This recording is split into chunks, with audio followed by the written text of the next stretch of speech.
Dacă tu ai luat-o de la părinții ei frumoasă, bună, plină de bucurie, cu atâtea calități și amând după 10 ani în halul ăsta, înseamnă că tu ai adus un halul ăsta. Chiar nu era așa, că chiar el recunoștea că era cu toate calitățile și după 10 ani îmi spui că nu e așa și uite ce cu ea. Înseamnă că tu ai contribuit la decăderea ei, ca bărbat. N-ai știut să ai grijă și de asta eu comparam cu o floare, cu un trandafir, l-ai cumpărat, îmbobogit frumos și l-ai adus acasă.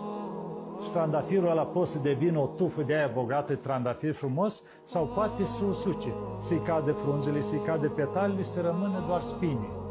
Zic, asta e și femeia.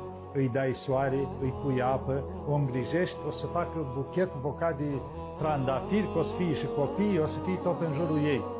Sau poți să ajungă doar să rămâie lujul ăla cu țepi. Când ai să-l îmbrățișezi, te înțepi, că nu mai rămas nimic, nici flori, nici frunze. Adică să o aduci în